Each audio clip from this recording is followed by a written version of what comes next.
nongere mbahe ikaze muri Saro Squeeze yo kuri uyu wa gatandatu tariki 12 z'ukwezi kwa 10 umwaka wa 2024. Nkuko nabibabwiye hari ingingo nyinshi tugiye kugenda tuganiraho. Ingingo tugiye guheraho ni ingingo y'umushinga u Rwanda rwatangiye, ni umushinga wo kubaka Icyogajuru cyiswe Hyper Spectral CU Kibarsat. Ni icyogajuru kidasanzwe, ni icyogajuru gifite ubuhanga bwo kuzabasha gufata amashusho ariko mu mabara yose yifashishwa uburyo bw'ikoranabuhanga bw'ibyumviro cyangwa se sensors. Kikaba ari icyogajuru kandi kizabasha gutanga amakuru ku bijyanye n'imiterere y'ubutaka, amakuru ku bijyanye n'ibimera, ariko nanone aya makuru akaba afite ahashamikiye cyangwa se afatiye mu bijyanye n'ubuhinzi. Iki rero kikaba ari icyogajuru kitezweho impinduka zikomeye cyane, kiri kubakwa n'ikigo cya TRL Space Rwanda. Kikaba ari ikigo gikora ibyogajuru ari ku bito byo mu bwoko bwa Kibarsat.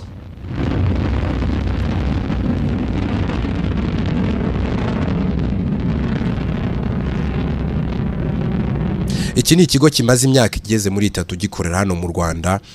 Kikaba ari ikigo gifite inkomoko muri Czech Republic. Akaba rero harimo aba engineers ndetse barimo n'abanyarwanda bari kubaka iki cyogajuru ku buryo mu ikipe y'abagera muri 20 harimo abanyarwanda bagera kuri 7. Ni icyogajuru rero byitezwe yuko kizoherezwa mu kirere mu mwaka wa 2026.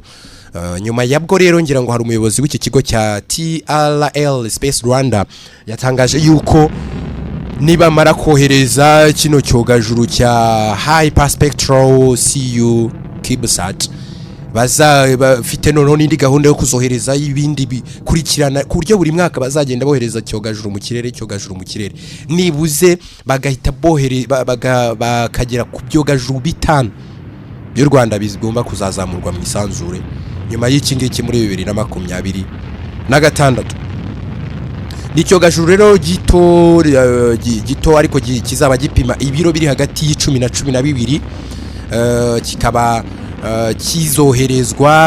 kizoherezwa mu isanzure hifashishijwe buriya muri Leta Zunze Ubumwe za Amerika ibigo birimo za SpaceX bya wa mugabo twahoze turi buze kugarukaho Elon Musk. Bafite ibyanya bigari cyane muri Florida bazamuriramo ibyogajuru. Hari nk'icyanya kizwi nka Cape Canaveral muri Florida. Hari kandi n'ibindi byanya birimo bya Kennedy Space Center. Aha ni hamwe mu hazamurirwa ibyogajuru byinshi.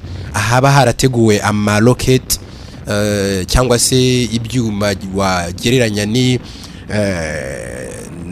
wagereranya n'ibidege ariko byo bishinzwe kuzamura cyangwa se gutumbagiza ibi byogajuru biba byoherejwe mu isanzure. Ngira ngo murabizi yuko icyogajuru giheruka koherezwa mu kirere ariko icyogajuru cy'u Rwanda hari muri 2019 mu kwa 2. Icyo gihe bakizamuriye muri Amerika mu gace ka French Guiana. Kiza kuzamurwa ariko hagamijwe kugira ngo hongerwe internet cyangwa se hongerwe murandasi by'umwihariko mu gice cyo ku nkombo hariya mu cyaga cya Kivu. Hari kuri 27 z'ukwa 2 2019. Ahangaha rero iki cyogajuru nikimara kurangizwa gutunganywa, nababwiye ko harimo aba engineers bagera muri 20 bari kutunganya kino cyogajuru. Kikaba kizohererezwa mu kirere ariko binyuze hariya muri Amerika. Bashobora kuzifashisha agace kamenyerewe kuzamurirwamo ibyogajuru hariya muri Florida cyangwa se akaba bakoresha n'ibindi byanya bizamurirwamo ibyogajuru biri hariya muri Leta Zunze Ubumwe za Amerika. Ni icyogajuru rero kimaze muri uno mushinga urebye ndetse n'ikoranabuhanga ryo kwagura ibikorwa byo mu isanzure. Ni umushinga umaze kugenda harenga miliyari imwe na miliyoni 300 kandi ashobora kuzamurwa kuko urumva harimo imishinga yo kuzakora n'ibindi biza kurikira iki ngiki ku buryo ari ikintu ari umushinga uhambaye cyane.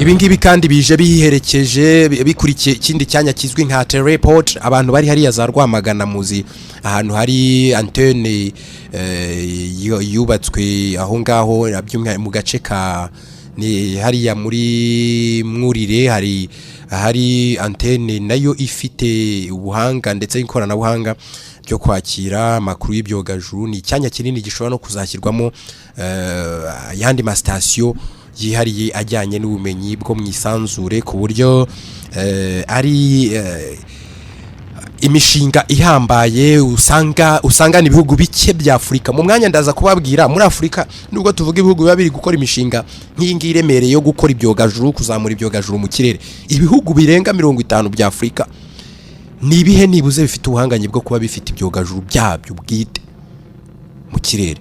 Turaza kure urasanga ari ibihugu rwose bibarirwa ku ntoki, ni bike cyane ngira ngo ni intambwe ishimishije kandi ukaba n'umushinga ukomeye, umushinga wo guteza imbere ibijyanye n'isanzure, kuzamura ibi by'ibyogajuru. Ngira ngo kenshi tujya tuvuga ibyo byazamuwe tukumva ni iby'Abanyamerika, tukumva ni iby'Abarusiya, ni iby'Abafaransa, ariko ngira ngo hari nk'umuyobozi w'ikigo cya Rwanda Space Agency uyu nguyu nawe yavuze yuko rwose bari muri gahunda yo gukangurira ishoramari muri ibi bijyanye n'ikoranabuhanga ariko mu bijyanye n'ubumenyi bw'isanzure ku buryo imishinga tuzakomeza kugenda twumva imishinga y'ibyogajuru bizamurwa mu kirere by'igihugu nk'iki ngiki cy'u Rwanda. Ahangaha rero kiriya cyogajuru kizazamurwa nabibabwiye yuko kizabasha kwagura cyangwa se gutanga amakuru afatika mu bijyanye n'ubuhinzi, imiterere y'ubutaka, ibijyanye n'ubucukuzi, ibijyanye n'itumanaho. Ibyo byose ni inyungu igihugu kizabasha gukura muri uno mushinga w'iki cyogajuru kiri kubakwa kiswe Hyper Spectral CU CubeSat. Ni icyogajuru rero kizazamurwa muri 2026 ubwo harabura imyaka 2 nyuma y'undi mushinga w'icyogajuru cyazamuye ku bufatanye n'u Rwanda ndetse na company ikomeye cyane ku isi ya OneWeb. Nahoze mbibabwira icyogajuru cyawe izina ry'icyerekezo kizamurwa mu kirere mu rwego rwo gufasha kuzamura internet, uburyo bwa internet buriya ku isi. Nubwo usanga ubwinshi butanga internet akoresha cables cyangwa se ino migozi, uzasanga imyinshi ya no fibre optique uzasanga menshi anyuzwa mu nyanja agakwirakwizwa mu bice bigiye bitandukanye by'isi. Ariko nanone hari ubundi buryo nanone bwo gutanga internet bivuye ku byogajuru, ari nabwo u Rwanda rwagerageje cyase rwakoze kuyoherezwa ry'icyogajuru cy'icyerekezo.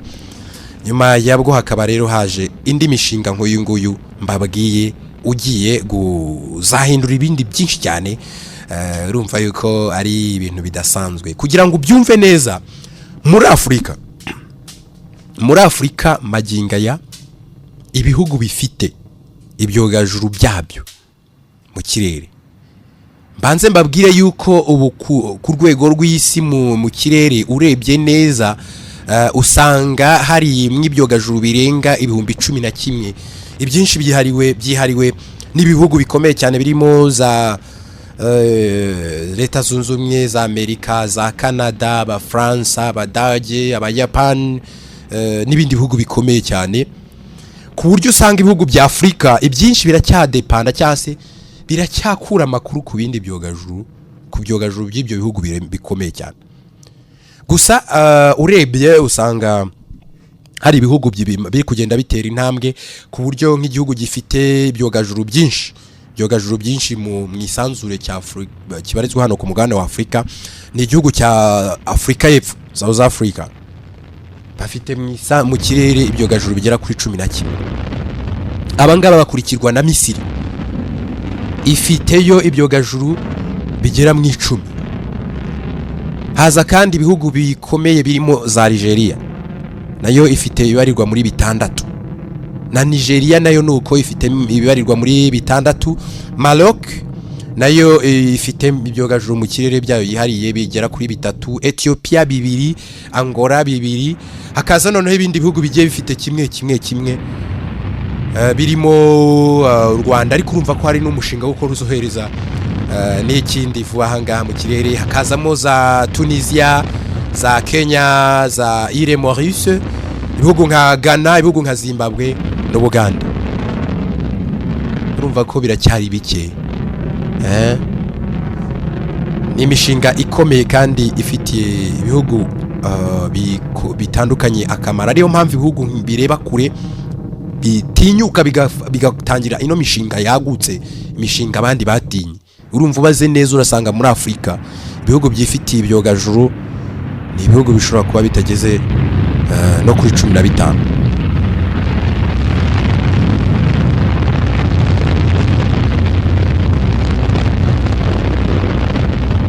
ibihugu bigeze gutyo muri 15 ariko bitashyika no kuri 20 mu bihugu birenga 52 urumva ko rero hakiri urugendo ariko ibihugu byamaze gutinyuka bisigaye byinjira mu mishinga yagutse nk'ingiyi